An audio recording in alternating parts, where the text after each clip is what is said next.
Jun, no longer rat. My name is Junjun. And the boys have given me the last part of the story. I guess because the last part was my idea. They dispute that. Gatto says it was his, because he was the only one of us who met Mr. Gabriel. But I was the one who knew how to do it, and it did get done at what was once my home, or just above it. Also Raphael. He had the whole first part of the story, and I think he knows we tell it together. Better, because we are a team now. Who cares in the end? Who cares who did what when the whole point was we did it together? We talked it all out, asking the same questions. What do you do with $6 million? How are you going to spend it? Or what would we do, the three of us? Line up in the bank the next morning and ask to put it in a safe? Bury it someplace else? The one thing we knew that as soon as we had it, it would be taken away. You think we stood a chance of keeping even $1 million? So I said we should take it to Bahala and put it in the trash for anyone who finds it. Maybe it was the brandy, but what I remember is the boys just laughing at me and laughing at each other. We shook it all out of the coffin into the sack and the sheet. Jose Angelico's money, the money stolen by the Senator Vice President from hell, from all his own people. We roped up the sack and the sheet and got them onto our backs. We took them over the wall, just in case the gates were guarded. Every gate in this city is.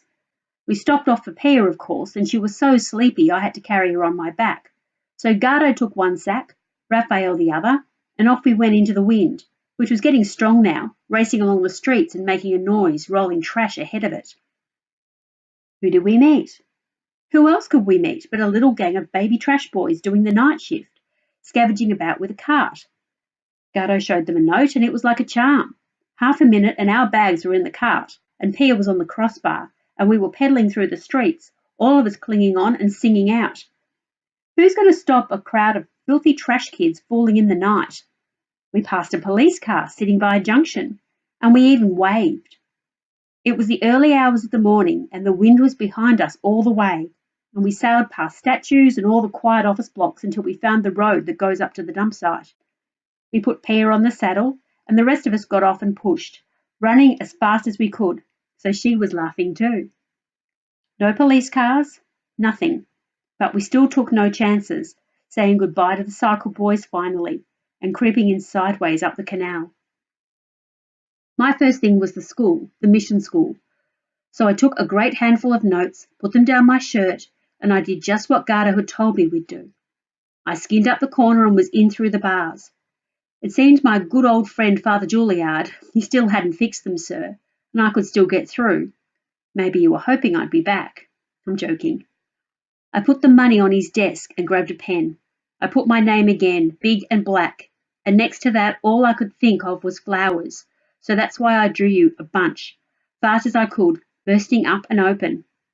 Then I had my next very brilliant idea, which, who knows, maybe saved our lives like all the other times. Gardo says all I do is brag and take credit, but we all had good ideas all the time, but this one was genius, because how else would we have blended into the morning? Why it hit me, I don't know. I guess all of us have to keep thinking ahead and looking out for danger. Or maybe Gabrielle and Jose were still with us, even this far. Maybe they'd been pushing that bike with us. Or maybe I just saw the cupboard. I don't know. The point was, this was Father Juilliard's office, and there were cupboards full of odds and ends, and one of them was the crazy school uniform store. Little shirts and shorts. They'd been donated to us years before by some charity volunteer who thought all the kids ought to look the same, like proper school kids, but it never caught on. To make us feel like a real school, I imagine, this kind person had given about 100 white shirts and 100 blue shorts and 100 little dresses. There were packets and packets of little slippers too. There were backpacks, the kind kids put on their school books in, but there was scarcely a book in the place. What are the kids going to carry apart from the trash? The backpacks had the charity name, nice and big, all over them, so you'd never forget who was being so nice. So I grabbed a load of everything and pushed it out the bars. Then I followed them down where they fell, and we didn't even need to speak. We knew where we were going. First we opened up 4 of the backpacks and stuffed them with dollars. We stuffed them full and zipped them up.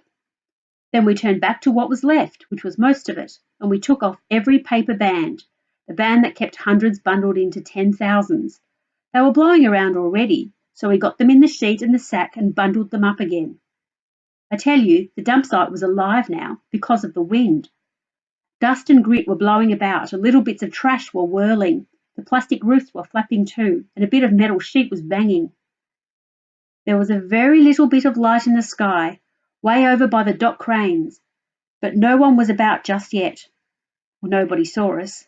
We probably had 10 or 15 minutes before dawn, before the ghosts had to say goodbye and slip away. So we hauled everything to my old home, with back to the big broken belt number 14, just points up at the sky doing nothing. No, I did not go down to see my friends the rats. Pia stayed on the ground, looking up at us, with the clothes and the bags. Then I went up first with the rope end and pulled on it. Gardo and Raphael came next, taking the weight, and I went up and up and up.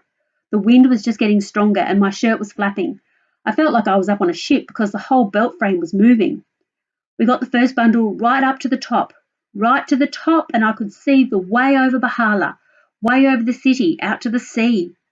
Then Raphael came next to me, crying out he was so happy, just shouting into the wind, and we held each other and howled.